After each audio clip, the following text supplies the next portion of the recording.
Meet with grief. Learning to live in this new normal of grief and loss all by yourself. By Will Abram. Narrated by Rick Vaughn.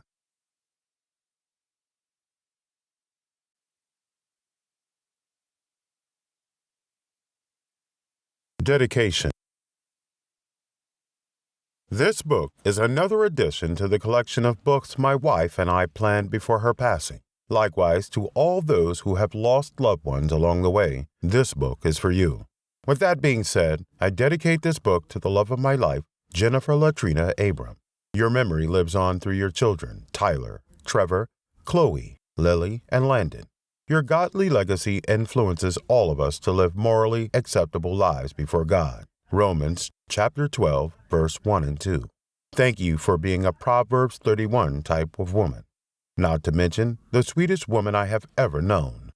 Looking forward to our great reunion. 1 Thessalonians chapter 4, verse 13 through 17. See you soon, my love. Will Abram. February 2022.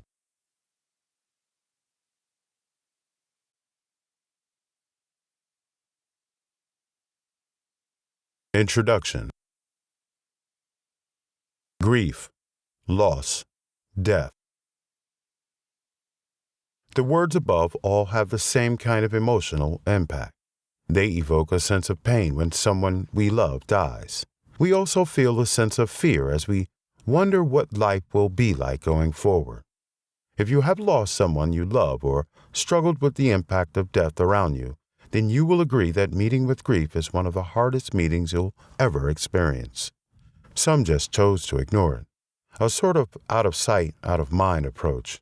However, make no mistake, we all have our meeting with grief someday. It is a sure thing. We will know death on a more personal level unless the Lord returns first. Speaking of death, the Hebrews writer exclaimed, "And it is appointed unto men once to die, but after this, the judgment." Hebrews chapter 9, verse 27. So laid up for us is a reserved, scheduled, or appointed date of which we cannot escape. Now there are many things to grieve over depending on how important something or someone is to you. For example, some people grieve over the loss of a pet. Others grieve over the loss of a job.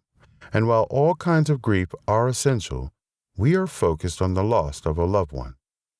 Regardless of how introverted or isolated someone is, there will always be someone or a group of people who matter to them. A person who dies in such a way leaves an indelible mark in the minds of those who are left behind. And in most cases, people don't know how to grieve. Think about this for a moment.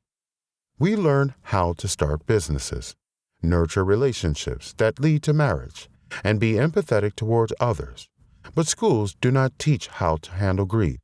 Hence, the reason why so many people worldwide struggle with the pain of losing someone they love. In some cases, such persons become unsure about how to start all over again.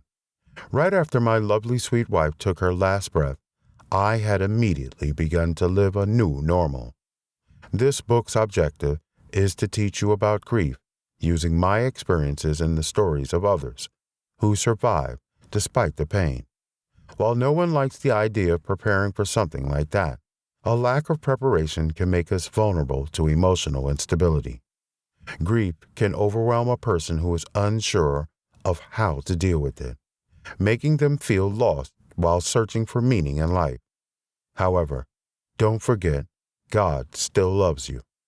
If you are currently grieving and wondering how your life will go on from this moment, please remember that you are not alone. Through this book, we will hold hands and embark on a healing journey that will guide us during these difficult times.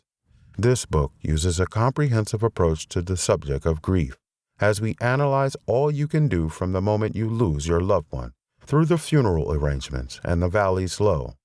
Sometimes while reading this book, the words in the chapters and sections below will evoke strong emotions within you, such that you want to cry thinking about your loved one. That's okay. Crying is a strong tool that God gave us to release the pain. A time to weep, and a time to laugh. A time to mourn, and a time to dance. Ecclesiastes chapter 3, verse 4. Don't hold back the tears because you are on a journey towards emotional healing, and it is okay to express the pain.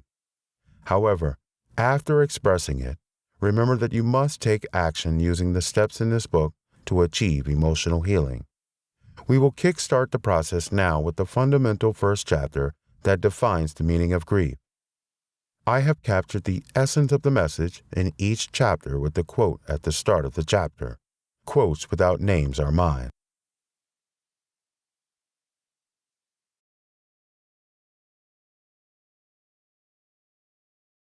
Chapter 1.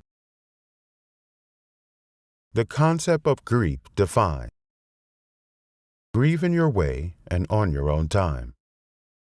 Grief is like every other word in the dictionary with a definite meaning. Still, it is not that simple, because it relates to how we feel when a sad event occurs. Grief is the feeling of intense sorrow and pain caused by someone's death, and everyone's experience of grief differs. Before my wife's death, I had a small understanding of grief because before her death, I didn't experience such intense pain. Jennifer was truly special to me. This is why being without her is too much to bear. Her death redefined grief for me, which applies to you too. You have a unique experience of sadness as well.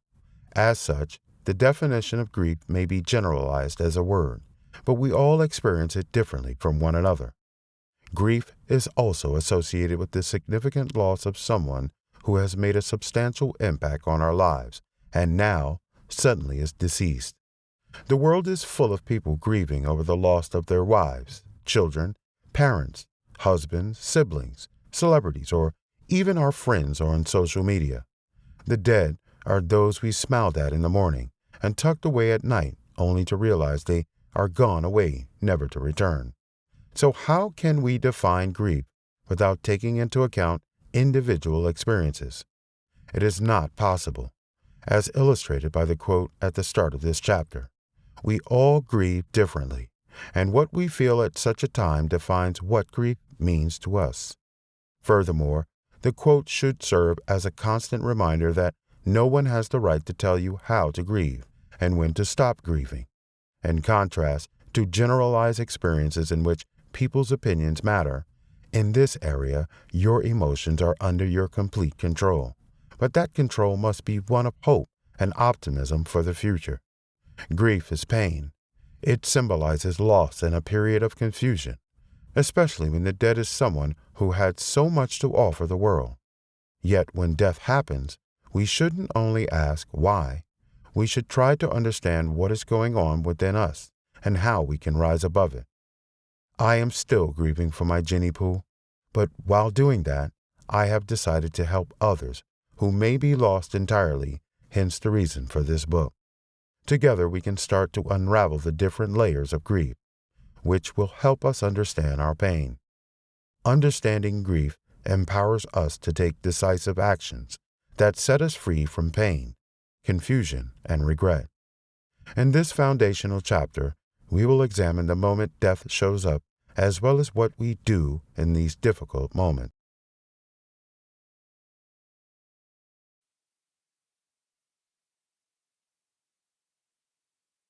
Chapter 2.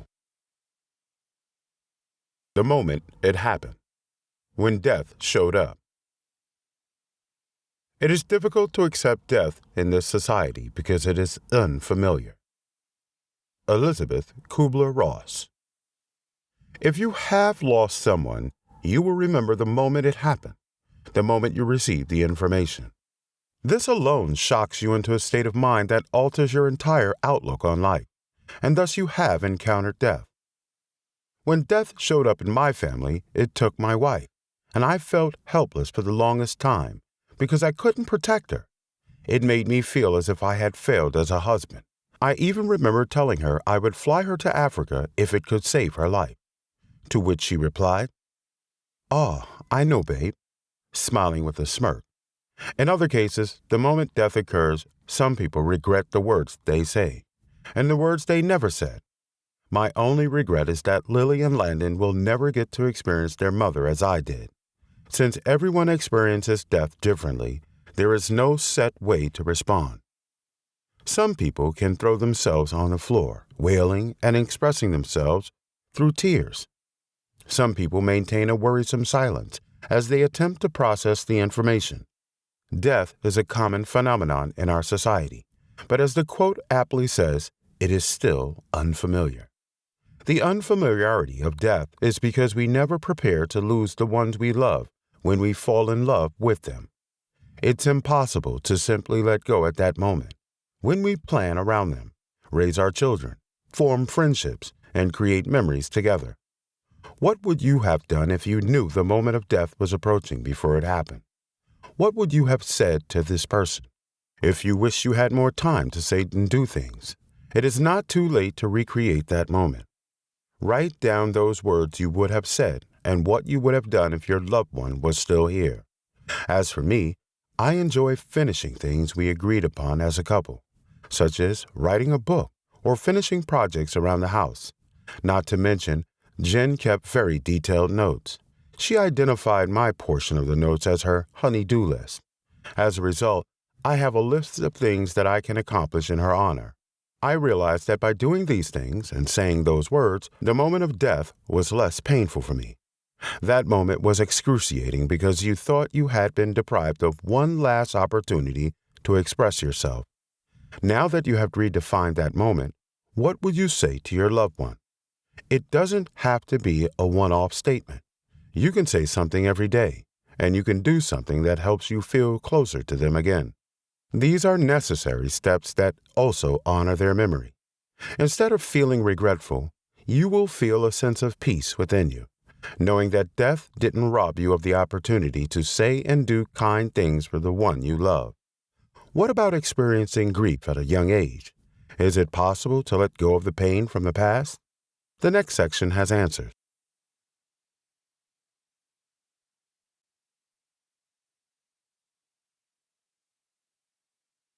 Chapter 3.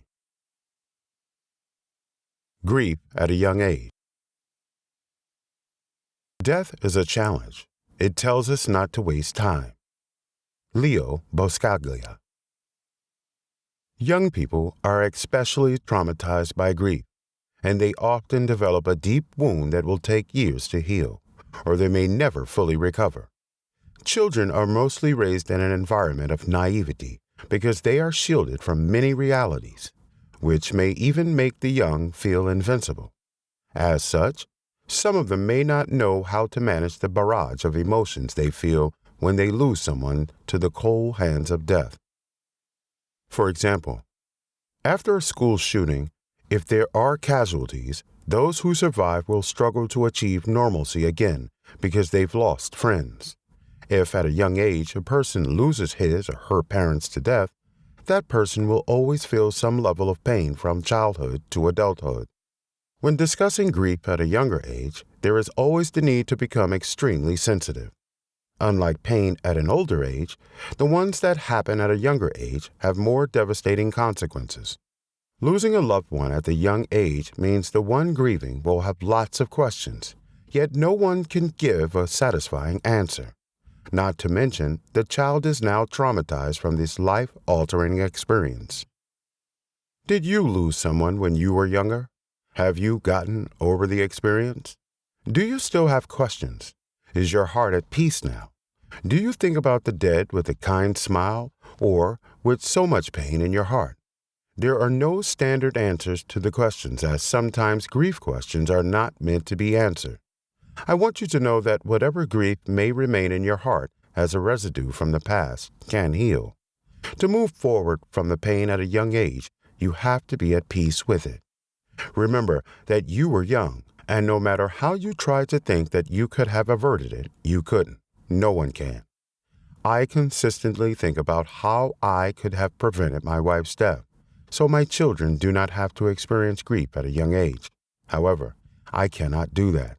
What I can do is what I am doing right now for you, helping them cherish the memories of their mom. Sometimes, when grief happens at a young age because of unforeseen circumstances, all you can do is remember the dead with fondness and kind thoughts. Let us move on to current grieving moments that have shaken the world to its foundations, the deaths caused by COVID-19, and the ripple effect it has on people.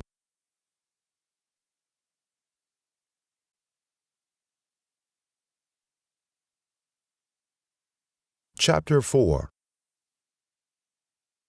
COVID-19 deaths and their resultant effect. In the wake of sudden death, normal ceased to exist. I wasn't ready to say goodbye.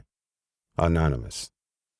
There are confirmed 5,890,312 deaths globally from the COVID-19 pandemic while writing this book. When you think about the number of deaths, the word in the quote above comes to mind, sudden, and nothing prepares anyone for sudden death. I'm reminded of the sobering passage in the book of James. Whereas ye know not what shall be on the morrow. For what is your life? It is even a vapor, that appeareth for a little time, and then vanished away. James 4, verse 14. When someone is sick with a pre-existing condition, and the family knows the person is about to die, they prepare mentally and emotionally for the worst. Even with the pain of death, they will be thankful that they got to say goodbye. Sadly, those who are grieving the death of a loved one who died of the virus didn't get the same opportunity.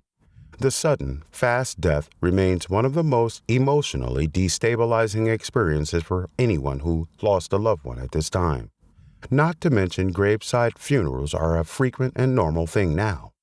What is most painful is that the person died without friends and family around them because of the social distancing rules. COVID-19 deaths are sad, and if you are going through the grief caused by that, or you know someone who is, my heart goes out to you and your family. Just recently, my dear friend Philip Patton died due to COVID-19. His amazing wife Stephanie stuck with him to the end. In doing so, she honored her marriage vows. We pray for them during this difficult time. The effects on a person's mental and emotional space are most worrisome. Most people are grieving alone as countries are experiencing a new strand of the virus. Anxiety, depression, fear of the unknown, and sudden panic attacks are all resultant effects of the grief from COVID-19 related deaths. As mentioned earlier on, and as will be mentioned repeatedly in this book, you can rise above these effects even while grieving, because now you have a responsibility to uphold the memories of the person's life. On social media, people share their remarkable stories and pictures of loved ones who died due to COVID-19, and it may be a little gesture, but it is a way for them to heal. Celebrate the person's life and find joy in cherished memories. Yes, it hurts that you cannot have them here and are angry at the virus, the spread, the government, the healthcare system, etc. Nevertheless, if you remain in a state of hurtful and unforgiving grief, you will miss a chance to shine a light on your loved one. By sharing their life story with others, you will become an inspiration to many people. Please note there is no pressure for you to do this on a large scale or publicly on social media, especially if you are not ready for it. Take your time and figure out when this is necessary. Do it your way. Share them with others your way, and be grateful for the experience. Words to cheer you up may never be enough at this time, but words coming from your heart and the memories you shared with this individual will be like the healing balm you need to soothe your pain. It is easy to feel suicidal when dealing with grief. So how can you resist this urge and thrive despite the pain? Let us say a prayer for everyone who is hurting from losing someone to COVID-19. A prayer for strength to the healthcare workers who are on the front lines daily. May you find solace and peace.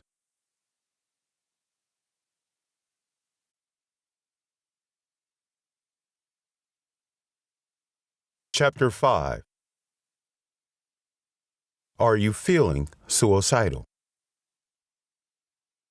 But in the end, one needs more courage to live than to kill himself. Be strong. Albert Camus. When someone dear to you dies, after the initial stages of grief, denial, anger, and acceptance, you might feel like taking your life because you think you cannot live without that person. Suicide rates are increasing all over the world. According to the CDC, a person dies of suicide every 11 minutes. CDC 2021. Not to mention suicide is the 10th leading cause of death in the United States. Suicidal thoughts occur commonly with people who are fragile when handling such painful moments, but committing suicide will only hurt the people you love. Yesterday, I heard that a young lady committed suicide. No one but God knows what went through her mind before she committed this horrific act. It would have been great if someone could have saved her, or even if she would have changed her mind. Now think about all the people grieving over her death. What a devastating thing to ponder. No matter what bad thoughts crept into your head, realize you are worth much more. Remember what the psalmist said, "I will praise thee, for I am fearfully and wonderfully made. Marvelous are thy works, and that my soul knoweth right well." Psalm 139, verse 14. Suicide is never a viable option, and there are steps you can take to avoid suicidal thoughts while grieving. Don't mourn alone. People who grieve alone are more likely to experience suicidal feelings than those with a support system. I draw strength from my children, and seeing them gives me the courage to live on, even as we all grieve over the death of their mother. If you don't have family members around, reach out to friends who will be willing to stay with you. Replace suicidal thoughts with joyful memories. Suicidal feelings will always thrive when you have negative, sad, painful, and angry thoughts about life and the person who died. This is also when most people are mad at God. These negative thoughts will make you think that life is not worth living. It is meaningless trying to live without the other person. However, you need to be intentional about what thoughts you allow in your mind even as you grieve. Think about those you love who need you. You are feeling suicidal because someone you love died. Now imagine all the people who will feel that way as well if anything happens to you. Fill your mind with thoughts of love from those around you and let them become your support system. These are the moments to accept the kind helping hands of friends and family. I can't express all the joy that comes to mind when I think of all the cooked meals, calls, text messages, and cards I received when my wife passed. To this day, I still find comfort in reminiscing and reading those kind words. I'm also reminded of my dear and precious friend sister, Conley, who was there that awful night Jennifer passed away. Every month, this wonderful lady brings diapers and supplies. Her motivation isn't a pat on the back or any other reward. Basically, she does it from the kindness of her heart. So let others do for you in your time of need. Let them love you and encourage you in their unique way. Be grateful for your loved one's memory. Gratitude helps you see the good in the situation. Your loved one must have been an incredible person, and you should be grateful for the time you spent together. Whenever I feel the pain of grief over my wife, I become thankful for the beautiful life we lived together. It calms my fears. There is a tendency to be bitter or negative, not only in your situation, but in life as a whole. This is why we encourage happy feelings or happy thoughts. Anticipate great days. You can get rid of suicidal feelings by anticipating great days, even while grieving. You may be feeling this way today, but that doesn't mean you will feel that way forever, and you must believe that there are better days ahead for you. Let the dreams of better days become the hope you hold on to, and the more hopeful you become, the less suicidal you'll be.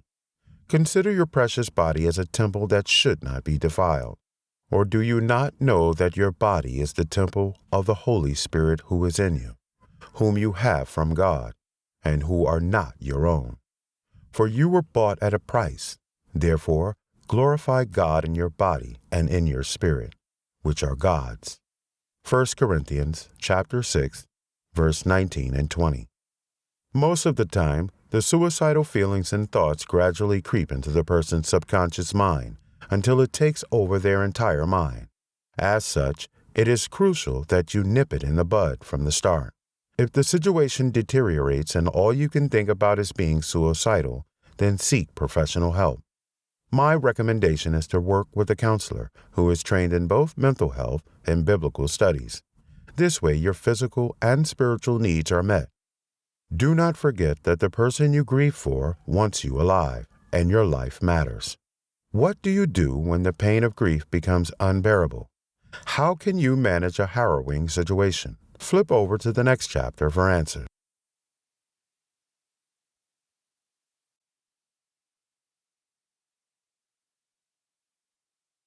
Chapter 6. I can't go on. I feel so much pain. You have to learn to smile through your pain. Grief comes with a lot of pain, especially if your loved one died suddenly, and sometimes it seems like the pain gets worse every day. But you must move forward. You can live a happy life again and move on from the pain. It all begins with you, acknowledging the possibility of life free from pain. This acknowledgement is crucial because it is a way of affirming your belief and helping yourself in this challenging moment. Therefore, rather than saying, I can't take it anymore, or I can't go on, your self-talk should be positive and reassuring, such as, I can make it, or I must go on. You do not need to use positive self-talk because your pain is valid. Your sorrow is real. But when it makes you lose faith in God and your ability to live well, it becomes problematic. I still feel the pain of my wife's death, but that pain drives me to live for my children and to be the best version of a parent I can be for them. The pain helps me appreciate the value of life and how I must make every moment count. The pain has become my reason to live, and this can be your experience as well. Sometimes, even when everyone around you tries to console you and make you feel good, you may still feel the pangs of pain. During such times, you need to trust in the Lord and dig deep within yourself for strength. But before you start saying, I am not strong enough, let me remind you that you went through this tragedy and survived. Here is the wisdom from the book of Proverbs. Trust in the Lord with all your heart and lean not on your own understanding. In all your ways acknowledge him, and he shall direct your paths. Proverbs chapter 3, verse 5 and 6. You are strong. You are stronger than you know. I didn't realize I was strong enough to handle the pain of losing my wife until I had no other choice but to be strong. Looking at the bigger picture gave me the strength to move on. Now, you may be asking yourself, does that mean I don't feel hurt when I think of her anymore? Of course not. I still feel tremendous hurt. But this time, the pain doesn't hold me back from smiling at my children and telling them everything will be all right. The pain doesn't make me hide from my responsibility. And most importantly, the pain hasn't hindered my ability to help others, as I am doing now with this book. I cannot give you an exact date or timeline when you will no longer feel pain. Even the smallest things may trigger you to relive that moment. No matter how long it takes, don't give up. Become intentional with positive and uplifting self-talk. Meditate on God's Word. Be your biggest cheerleader, as drawing strength from within you is the best way to move on.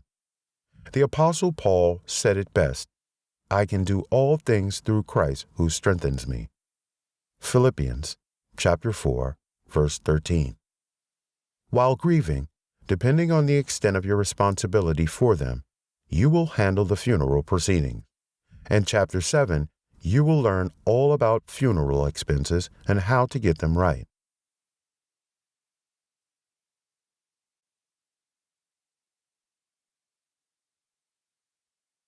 Chapter 7. How to handle funeral expenses. Whatever is worth doing at all is worth doing well. Philip Stanhope. While every aspect of the funeral is essential, you've got to recognize early on that money plays a crucial role in helping you bury the dead. Firstly, you don't have to spend a lot of money. Some people chose to do cremation instead of a traditional burial. Never feel obligated to do one or the other unless it's part of their last will. The goal is to avoid going into debt over funeral expenses. Keep in mind you have to live after the homegoing is over. I know it may seem heartless to think about monetary implications, but you've got to find a way to face it because it will impact your life as well. Grieving is also a time when it is easy to throw caution to the wind and spend lavishly on flowers, emblems, and a gold-plated casket to express your sorrow. However, the funeral significance is not in its lavishness. Neither is it in the zeros you add to the check. Just as this chapter's quote says, "Whatever you do, do it well, even if you don't have the budget of a millionaire." What matters the most is to give your beloved a decent funeral. My wife and I originally had life insurance but allowed the policy to lapse. Before Jennifer's death, Sister Pittman started us a GoFundMe page. Thanks to her, hanging moss, family, friends, co-workers, and kind-hearted people alike, we raised several $1,000s. This money was used to pay for all of her burial expenses. However, I'm reminded of family members trying to pick all types of funeral arrangements that exceeded the whole GoFundMe amount. Realizing not any of them were chipping in on the amount, I quickly decided what was best for me and my children financially. So I lowered the price of the funeral expenses. I tell you this because making funeral arrangements and talking to family and friends, things can quickly get out of hand. Everyone will have their opinions on what you should or shouldn't do. However, you must make the best decision for you and your immediate family. Sad to say, funeral services are a very profitable business, so don't rely on them to hold your hands while making final decisions. Regardless of how you will be getting the money, personal or family and friends helping, ensure that you plan everything you do. Visit funeral homes for a market survey to know the price range of certain funeral items, such as flowers, casket, the graveyard, transportation, refreshments, if you will have a small reception, and many other things. If you got kids like me, you may need someone to assist you with getting their hair done and getting funeral clothes. If you desire any special arrangements, you need to plan for them from your allotted funds. On my wife's big day, we allowed the older children to attend the funeral, but kept the babies at home with my nieces and nephews. If you are doing most of the funeral planning, please note that at some point, it might feel very overwhelming for you. As such, do not hesitate to ask for help. If you got close friends and family around you, delegate some responsibilities to them and take some time to rest. Thankfully, my good friend Stephen Ford drove from Arkansas in his big red pickup truck to help me with my wife's obituary. He was able to calm all the noise I had going on around me, so much so that I was able to make sound decisions instead of emotional ones. Although he wasn't able to attend the funeral, he was there for me when I needed him and to ease my workload.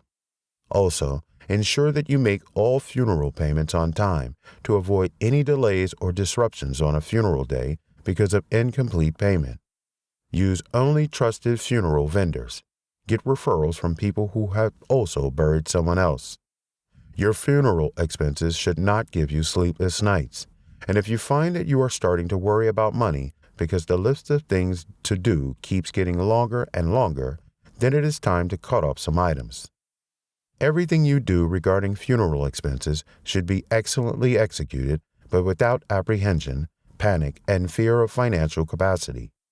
The goal is to bury your loved one most memorably, and nothing is memorable about seeking funeral loans, which will cause you discomfort later.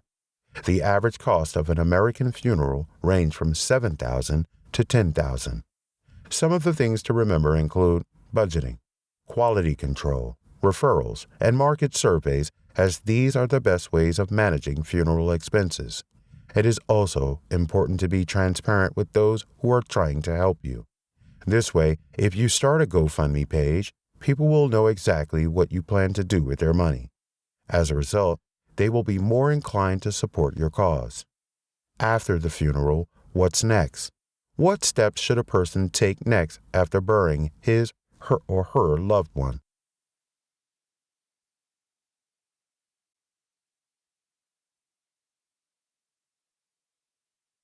Chapter 8. What's next after the funeral? Though you are gone, you left a footprint in my heart. Planning a funeral can be exhausting, and it does take its toll on a person's mental health. As such, you should know what to do after the funeral that will ease you back into your daily routine with little or no emotional challenges. The steps below will help you manage the post-funeral periods without feeling emotionally down. Send thank you notes. If you got a lot of help from friends, family, neighbors, etc., then send them thank you notes, which express your appreciation for their support and guidance. Some of these people may have been there for you during a difficult time. You should express gratitude for them for their efforts. Enjoy a break with your family. If you played a significant role in planning the funeral, you must be exhausted after the funeral. If you have kids, they will also be exhausted. Take a much-needed family trip somewhere away from home. You don't have to travel far away, but take some time away from home and the atmosphere of pain, sympathy, and tears. If you don't have kids, then you can embark on a trip with your friends. This will help you spend some time with people you love. Get back to your regular activities.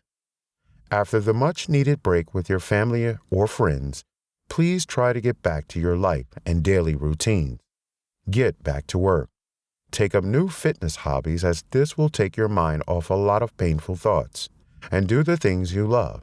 Life may not be the same again. Without my wife, our lives are not the same, but we can make the best of the time to live well and be happy. Being stable, balanced, and normal will help your children out as well. Seek therapy if you struggle emotionally. Some people break down emotionally after the funeral because that is when they finally feel like everything is real and their loved one is gone forever. If you start to feel such emotional breakdowns, please seek professional help through therapy, as this will help you get back on your feet. You will be mentally and emotionally healthy after therapy. Plus, this gives you an outlet to express your true feelings. Reorganize the deceased personal items. After the funeral, you can reorganize the deceased personal items such as clothes, books, shoes, files, etc. You have the right to decide what to do with the items. You can either keep them all in storage in a particular room or give some to charity. This might be both painful and therapeutic for you. Pain because organizing personal things makes you wish the person was still alive. Therapeutic because the process will help you remember fond memories of your loved one.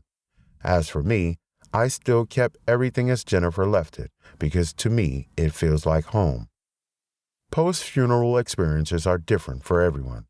Some people can bounce back to their regular work routine right after it, while others may need a longer time to adjust. Regardless of your experience, remember that you have said goodbye at the funeral ceremony. Now is the time to start living again.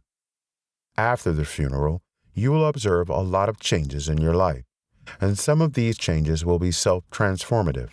There is more on this concept of change in the next chapter.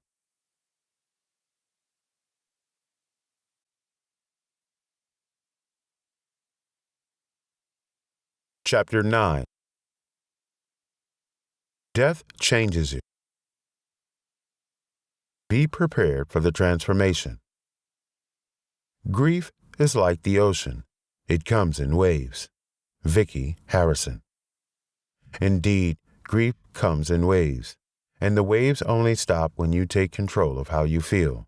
But even before you get a chance to improve your feelings, you will experience dramatic changes. The casualties of death are not only those who die, but also the people left behind whose world is shattered by pain. In this grieving, you will experience some self-transformative changes, which you may not have control over. This is a typical manifestation of grief. These changes happen because you are hurting and seeking answers. Don't be so hard on yourself. We will highlight some of the changes you may start to manifest after the death of a loved one. This chapter aims to bring then the possibility of such changes to your consciousness, such that you begin to observe them. You don't feel frightened. You talk less. The reality of death can affect a person's regularity with speech. You will discover that you no longer speak as often as you used to because of internal shock. Sometimes you may want to say something and find yourself in tears, which is all okay. It is part of the changes death brings to your life. With time, and as you apply the ideas shared thus far in this book, you will go back to your previous speech patterns. Lack of appetite. Grief makes people lose their appetite for food, and this explains why most people who grieve lose weight before and after the funeral. Now, because of health reasons, I will urge you to please try and eat even when you don't feel like it, so you can boost your immune system. Eat fruits and vegetables if you don't feel like eating heavy meals, as this will keep you healthy. Sleeplessness. After the death of my wife, I realized that I couldn't fall asleep as I used to before her death. I would toss in bed for a long time before falling asleep, and this continued for a while. If you have trouble sleeping, use the time you lie awake to think about uplifting things. Look back at old pictures on your phone or social media. I even have old voicemail messages that I listen to just to hear her soothing voice. Procrastination. Procrastination happens while grieving because you are emotionally overwhelmed. As such, you will forget to do certain things because of those moments of pain you experience. I intended to release this book sooner, but I cried almost every time a sentence triggered my emotions, so I procrastinated. Listen, it will take a while for things to go back to normal. As such, if you notice that you are procrastinating a lot, get someone close to help you remember tasks, and lean on the person for help until you feel better. There is a wise quote that said, "What is not started will never be finished." Disorderliness. Another change you will experience is disorderliness, which will cause you to have a lot of unfinished tasks. And this is also because your mental space is in disarray. Your home may be disorderly, but this can be managed by relying on those grieving with you to be orderly. The need for isolation. The painful experience of death will also cause you to crave isolation from others, especially at the earliest periods. Even when a lot of sympathizers surround you, you will feel a bit withdrawn. This feeling of loneliness can be very challenging for the extroverts. You can combat this change by not struggling with it. Spend time with yourself and isolate yourself if you like until you feel strong enough to be with people. The different waves of grief cause us to feel, think, and look different. But we can ride those waves by becoming intentional about developing the best version of ourselves despite the pain of grief. I must commend you for staying true to the learning process thus far. You are doing a good job, and I know you have been unraveling helpful information on how you can rise above your grief. Next, we will learn how you can get all your affairs in order and live a more organized life.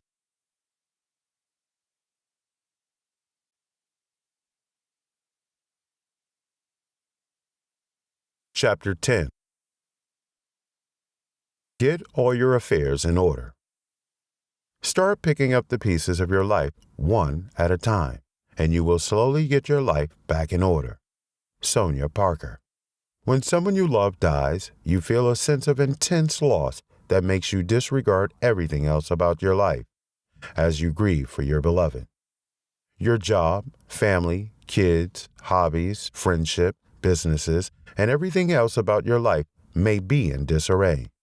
The disarray in your personal affairs is typical considering the situation of things, but you've got to fix your issues so that you can transition from grief to acceptance.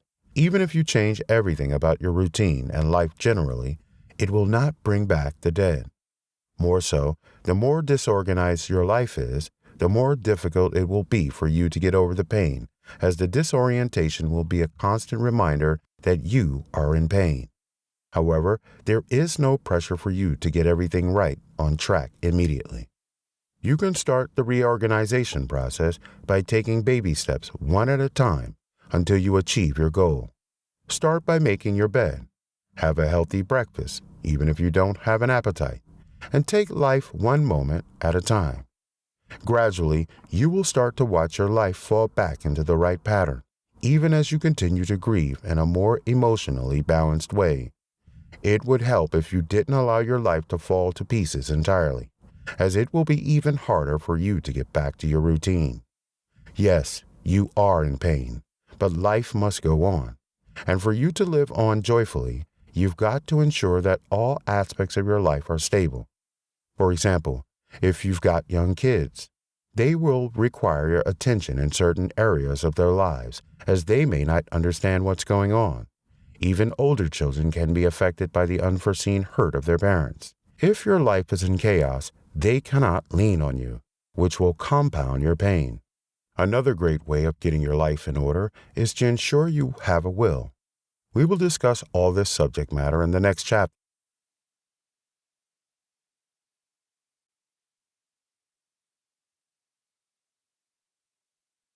Chapter 11. Do you have a will? Do not wait. The time will never be just right. Napoleon Hill. Most people do not like to have the will discussion, especially when they are young and healthy, because they don't want to think of the possibility of dying so soon. However, preparing your will ahead of time is one of the best decisions you can make, especially if you're a parent. Having a will helps you set things in order for your family and children, should anything happen to you. Of course, planning the will doesn't mean you are ready to die, but life is fleeting, and you don't know when death will come. The young man said, "I got nothing but time on my hands," but the older man said, "I just wish I had more time." If death comes when you are unprepared, your family will have to deal with losing you and figuring out your estate. Most family disputes involve money or possessions. The best way to ensure that things happen naturally is to plan. As Napoleon Hill said, don't wait. In addition, some people erroneously believe that wills are only for wealthy people who have lots of properties to pass on to their children. A will is not about deciding how much you are worth, but about leaving an organized legacy for those you love and leave behind. Think about an architect who designs a home without creating room for a fire escape. He says he doesn't have to because he is not expecting fire. When there is a fire outbreak in the future, the occupants of the house will be at risk because there is no fire escape. The house represents your life, and the occupants symbolize your family, while the fire escape stands for your will. Without a will in place, there will be a lot of confusion in your family after you pass on. You can prevent the chaos now by drafting a will. The internet has made this process so easy for us today. Websites such as doyourownwill.com can aid you in making the process smooth and easy. You can also get this document notarized online easily with just a click of a button on notarize.com. Not to mention both these websites and others have smartphone app versions as well. So in essence, there is no excuse on why you can't get this important business handled. As you gradually rebuild your life and become smarter after this monumental loss, you should also remember to reach out to your family, specifically your in-laws. What kind of relationship do you have with your in-laws? Let's read more about this idea in the next chapter. Chapter 12. What is your relationship with the in-laws? You don't choose your family. They are God's gift to you. Desmond Tutu. Losing my wife made me realize that a good relationship with your in-laws is a valuable investment. When a wife or a husband dies, it is easy for sympathizers to focus on the grieving spouse, forgetting that the deceased is someone's child. Although you shouldn't wait until such a tragedy occurs before ascertaining the status of the relationship with your in-laws, the grieving period can also heal any rift. Parent in-laws should be a vital part of your life after the death of your spouse. They are also dealing with the passing of their child. However, if you don't have a good relationship with your in-laws, even the funeral arrangement process will be tasking because you all will never agree on the same thing. If you have kids, now is an excellent time to set a good example for them by showing them how peaceful a home should be. I understand in some cases the issues with parent in-laws may have festered for a long time, sometimes even before the marriage. However, it is not the right time to become vindictive and angry over past issues. Now is the time to heal collectively. Love is the key ingredient for a healthy relationship. Beloved, let us love one another, for love is of God, and everyone who loves is born of God and knows God. He who does not love does not know God, for God is love. 1 John chapter 4, verse 7 and 8. The grieving period allows families to put aside their differences and come together to support each other through difficult times. If you don't have a great relationship with your in-laws, it is not too late to fix it. Reach out to them. Get them involved in the funeral process. Tell them their opinions matter. And if you need someone to talk to them. After the funeral, check up on them regularly. Don't assume that because the funeral is over, they are doing okay. Your in-laws need you, even if they don't say it. And, more importantly, ensure that the kids have a good relationship with their grandparents. Now, I'm not telling you to force this process, but even if it doesn't work, you can at least say you tried. If there are particular things your partner did for their parents to make them feel better, start doing those things. Don't allow the in-laws to feel like they wouldn't enjoy this process. Tell them you love them. Keep in touch with them, and be available when they need you. Grief is not only about pain and tears, but it can also be about reconciliation and the strengthening of bonds between family members. Grieving with your in-laws will help all parties draw strength from each other. Besides your in-laws, there are other family members left behind, mainly children. So how are you going to move on with the kids? Chapter 13 has answers and more.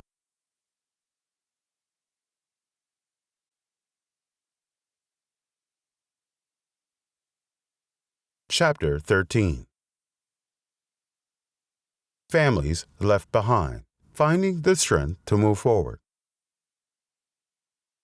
In the most realistic way, be careful not to forget about the ones still living while you mourn over the loved ones gone. While grieving, you can get wrapped up in your emotions and pain that you neglect the family left behind, which in this case refers to children. Depending on their age, the children may either understand what's going on or may not, and you must help them find the strength to move on. As the quote aptly says, don't forget the ones still living, even as you mourn, because those who are alive have hope. Children who understand their father or mother are dead can lose their confidence if they do not feel supported. Always remember that you are not the only one grieving. The children are also in pain, and the fact that they still play with their dolls and toys doesn't mean they don't feel it. What you should do is communicate the situation with them and consistently ask if they are okay. Encourage the kids to be expressive and share their pain with you. This will help you monitor how they feel. Furthermore, please don't allow them to cry all the time. And the best way to achieve this is to shield them from your tears sometimes and engage in fun activities with them. Insist on you and the kids eating breakfast and dinner together, as this will encourage them to talk to you, helping them deal with the pain. Now remember that your role as a parent here is to support them in this painful moment. After the funeral, when you take them back to school, ensure they settle in with other students and inform the school to notify you of changes in their behavior. In addition, use the school guidance counselor to monitor the children's behavior patterns and feelings. If you are a parent who lost his or her spouse and you've got kids, then you must realize that while grieving, you also have to develop emotional strength for your children. They will need you. You all will have to grieve together, but they will need you more, and your presence in their lives will determine the progress they make in moving on from the pain. Despite being there for your kids, in-laws, spouse, siblings, and others, you may still feel lonely. And the next chapter will tell you what to do when you feel alone.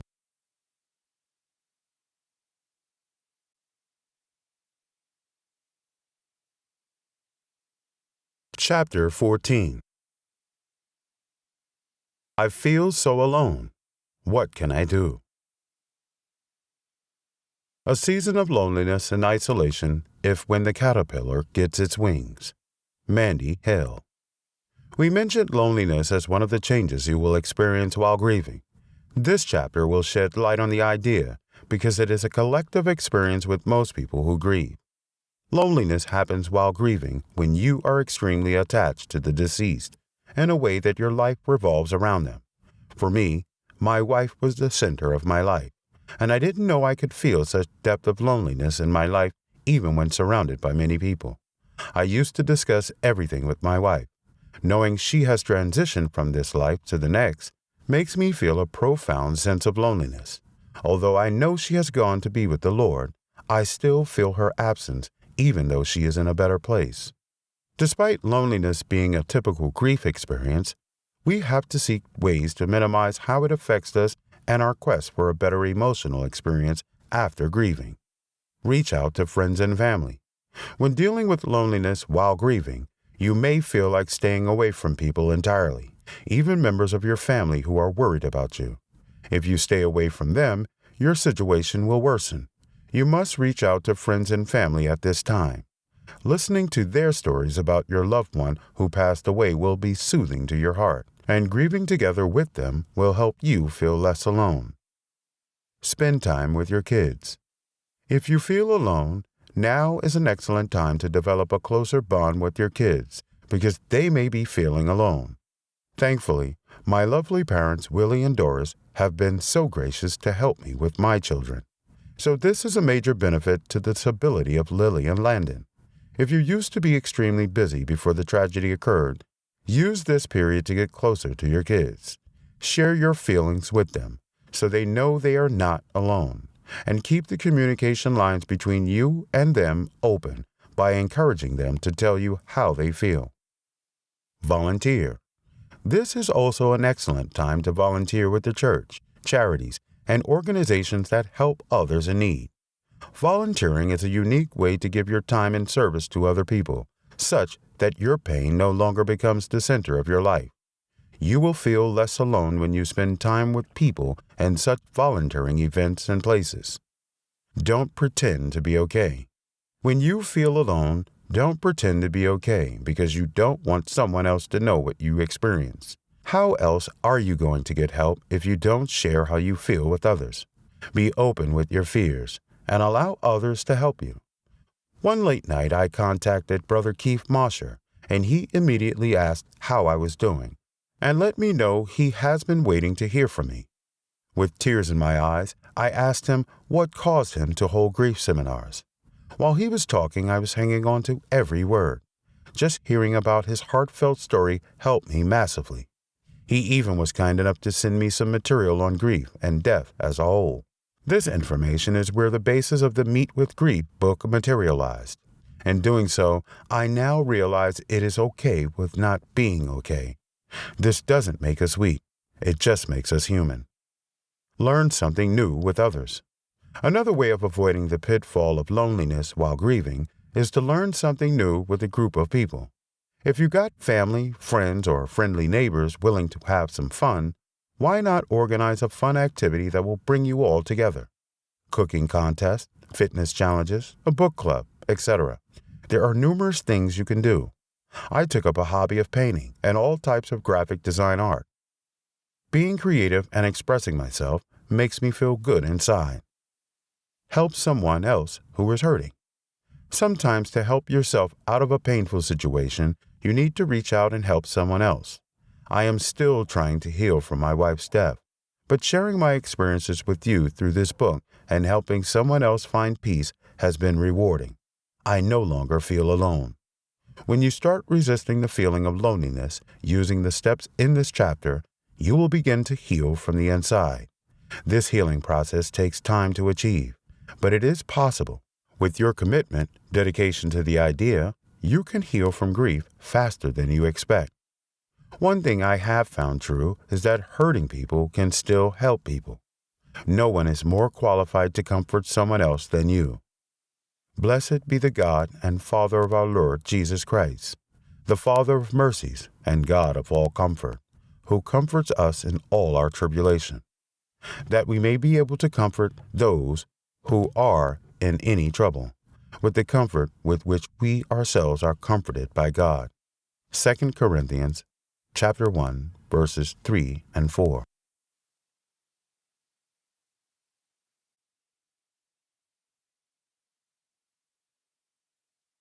Chapter 15.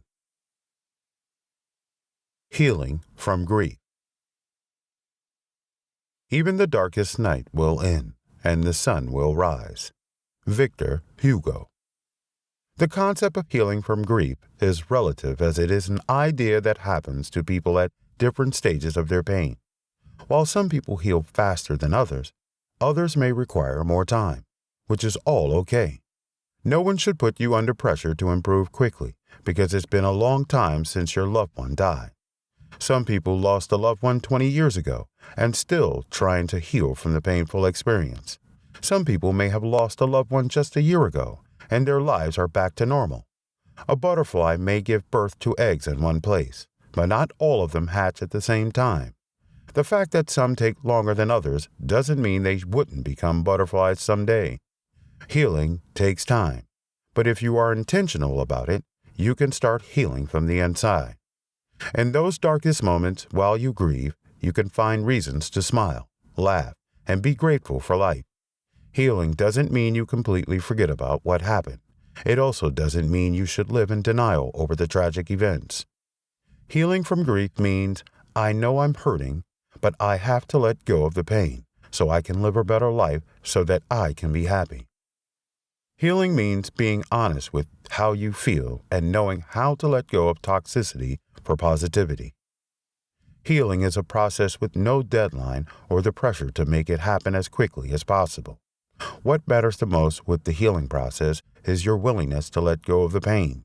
You can do it gradually as you seek to understand the impact of the death experience on your mind. Right now, as you read this book, you are getting healed from the inside because you have unraveled new ideas on how to manage your pain. As such, you should continue to take baby steps towards improving every day. At the end of each day, you should feel better than the previous day. Daily, a consistent and stable healing process is much more sustainable than rushing through it because you want to prove to everyone else that you are okay. Even as you try to heal, there will be times when you experience a breakdown of your emotions. It's okay. After all, you are human. Please, regarding healing, be patient and kind to yourself because you have gone through a painful experience. You will need time to heal. While working on getting healed, there are some things you must avoid, and these are called distractions. Let's unravel more in the next chapter. Chapter 16. Be mindful of distractions. A distraction is not a distraction unless you pay attention to it. Anonymous. Distractions while grieving may come in varying forms, and in some cases, you may not know that you are getting distracted. Distractions during this time refer to activities and things that take your attention away from the pain momentarily, without addressing pain from its roots. These things make you feel free for a while, and if you rely on them for too long, you will be mentally deceived into thinking that they are helping you. For example, one of the most sustainable ways of dealing with grief entails identifying your emotions: anger, sadness, pain, frustration, regret, etc. After determining your emotions, you are supposed to understand why you feel that way and unearth how to deal with the long-term feeling. A distraction may be a Netflix binge-watching experience, which helps you ignore your emotions while watching the series. While watching the program, you will forget that something tragic happened, and this is not only being delusional, it is also a distraction to your progress. Distractions may seem like an easy way to avoid the pain. It is akin to getting a quick fix, but quick fixes do not solve the problem long term. If you rely on quick fixes for your grief and pain management, someday you will break down emotionally, and it will be difficult for you to bounce back. Think about a garden with weeds. To get rid of the weeds for good, You must uproot them, thus cutting them off from the earth and source of nutrients that make them grow. If you only pull out the top part of the weed and leave the roots, the weeds will continue to grow and take over the entire garden. With this illustration, the garden is your life. And I know right now it feels like you don't have beautiful flowers, but you have to remain prepared and nurtured for the bloom season. While waiting to heal, get rid of the pain from the roots, as this is how you can liberate yourself from it. As this chapter's quote puts it, you enable distractions by paying attention to them. When you don't pay attention to distractions, you will focus on long-term, proven, and tested techniques. Distractions such as excessive partying, drinking alcohol, and other activities that take your mind away from the situation will only compound the problem. Every solution offered in this book is sustainable. There are no quick fixes here because I want you to thrive even while grieving. How can you help someone else when you are relying on quick fixes? You can do better than that. And another impactful way to do better is by getting help.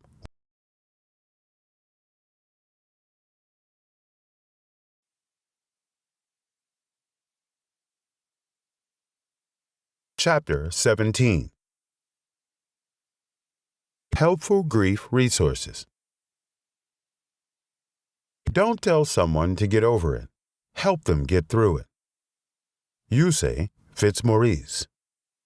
Nothing ever prepares you for the loss of a loved one, and while processing your feelings, you may need help with moving on from the pain, hence the reason for grief resources. Grief resources are materials and platforms containing helpful resources that will motivate you to move on. Right now, as you read through this book, you are maximizing a grief resource. The more of such materials you get, the easier it becomes for you to navigate this tragic phase of your life. Some grief materials include books. Oh, books are great when you are grieving. By reading this book, you will agree that books can help you gain a more in-depth understanding of what you are going through and how to achieve emotional balance. There are countless books on grief and how to deal with it in varying ways. Search for more such books and use them to build a good foundation for emotional healing. Counseling centers. Counseling centers are also effective grief resource platforms, which makes it possible for you to share your feelings with a counselor.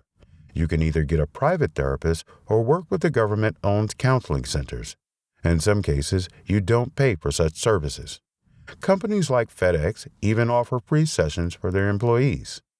The period of grief becomes easier to manage when you've got someone else to talk to, and a trained professional who can help you understand your feelings and stay in touch with your subconscious mind.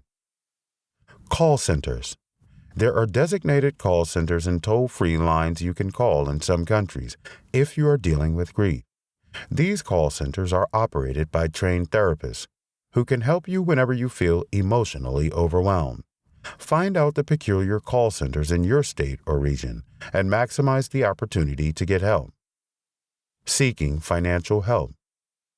If your spouse who passed on was the highest earner in the home, you might face some financial difficulty after the funeral as you try to adjust to life without them. Some people in this situation do not know how to seek financial help. Thus, they end up feeling depressed and helpless.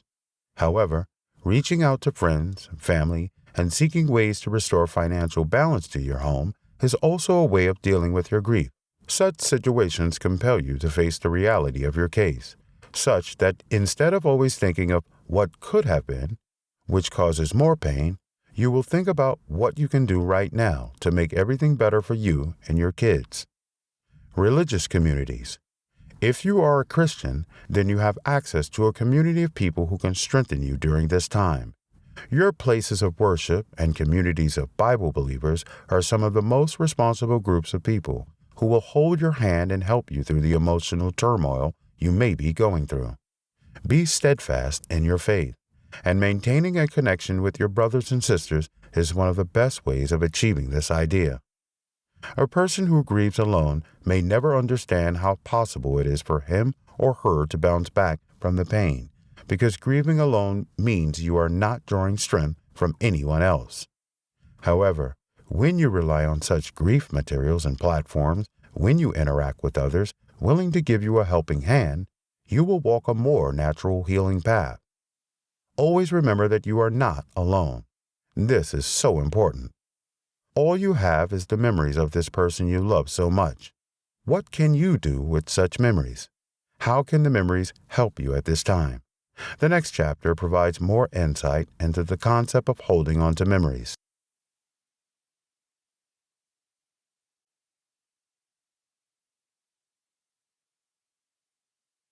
Chapter 18. Remember memories of days gone by. When we cannot see them, we hold memories.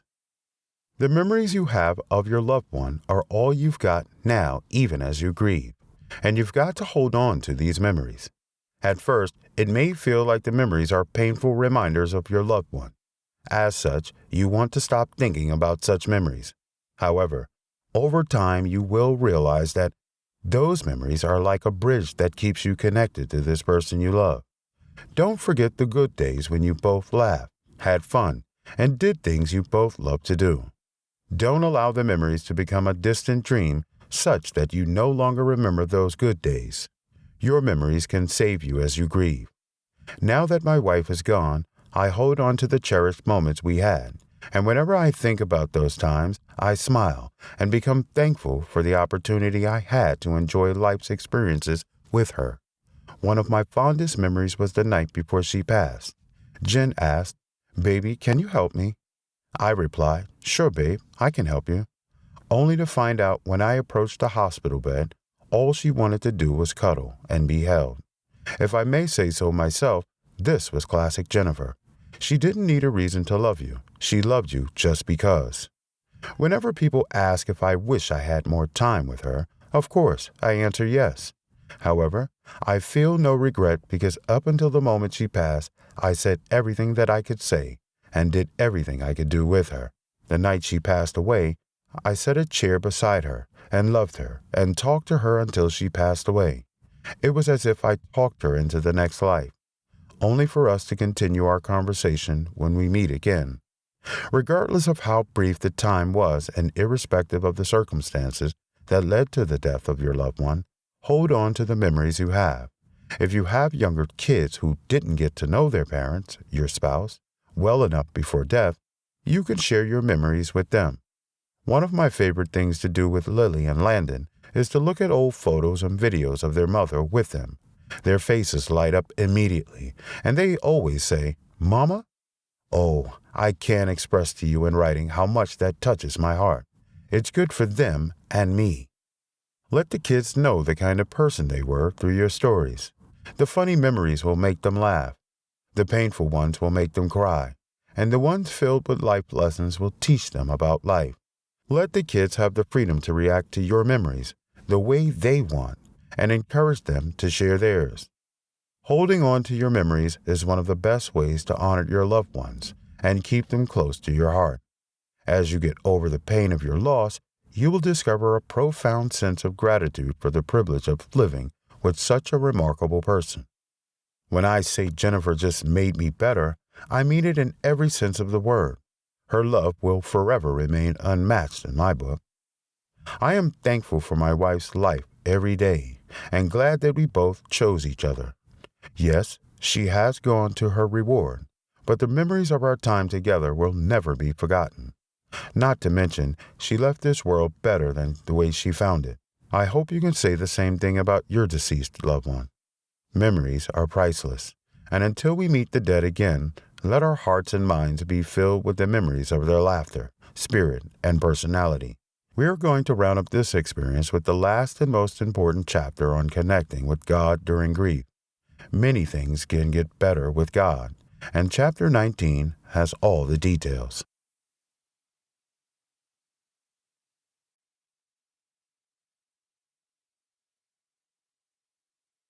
Chapter 19. God is the greatest. Lean on Him.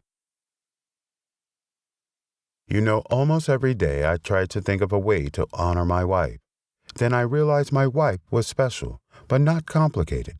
Simply put, I honor her by honoring God. During such times of grief, your mind will be filled with questions that you cannot answer. If you believe in God, you will wonder why He let your loved one go. But such issues will only maximize your pain. Hence the reason for my decision to honor the memory of my wife by praising and serving God. I have leaned on God for strength like never before, and I have experienced peace amid the storm.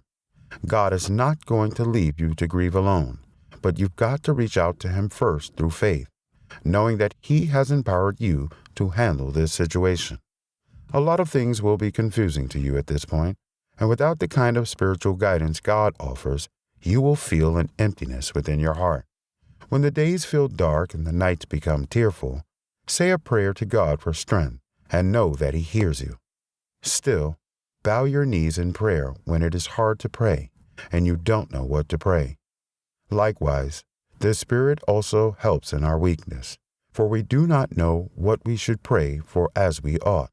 But the Spirit Himself makes intercession for us with groanings which cannot be uttered. Romans chapter 8, verse 26. After praying, anticipate an answer to your prayer while studying His Word and drawing strength from His presence to forge ahead. Those who lean on God while grieving have a higher chance of getting over the pain and attaining emotional balance than those who do not rely on God. Why do you think people say, "My prayers are with you," when something tragic happens? They say that because sometimes words will never be enough to express their sympathy. They also realize the power of prayer and how God can help you attain a state of contentment again. When everything feels overwhelming for you, and when it looks like you are going to break down, please remember that God exists, and in Him you can find peace. For in Him we live and move and have our being, as also some of your own poets have said, for we are also His offspring. Acts chapter 17, verse 28. If you've got kids, create a family prayer routine together to enable them also to learn how to lean on God. Before you tuck your kids in at night, pray with them. The grieving process is never easy on anyone, but if you hold on to God in this period and trust in His ability to help you find peace again, you will be fine. This chapter marks the end of our journey, and I hope you have found direction despite the pain. We will round off with a concluding section that contains an inspiring message which will prompt you to take action using all you have learned.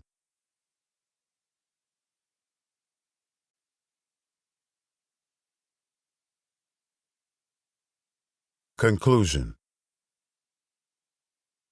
Well done. Look at you.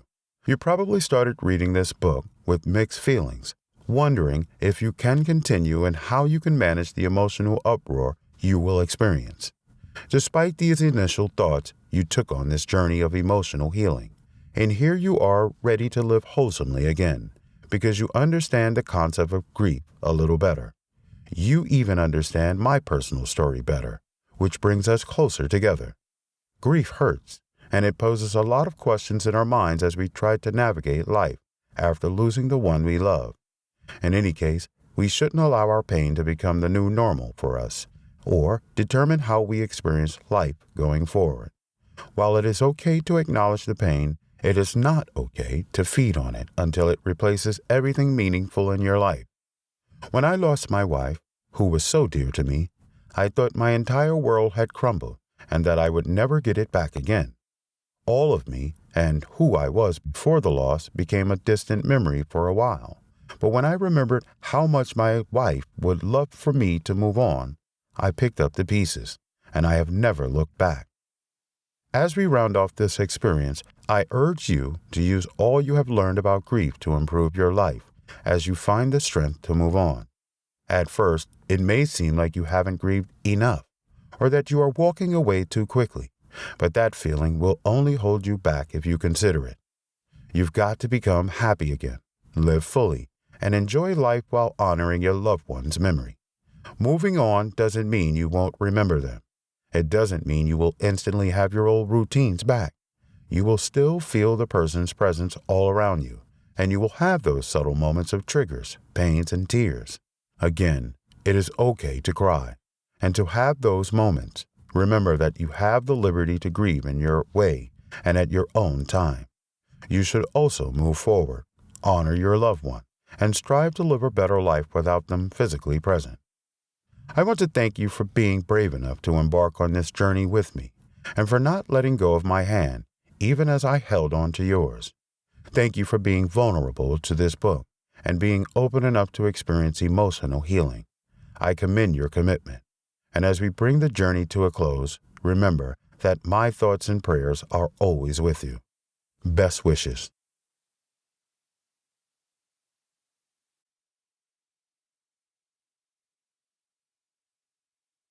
Meet with grief. Learning to live in this new normal of grief and loss all by yourself. By Will Abram. Narrated by Rick Vaughn. Copyright 2020 Will Abram.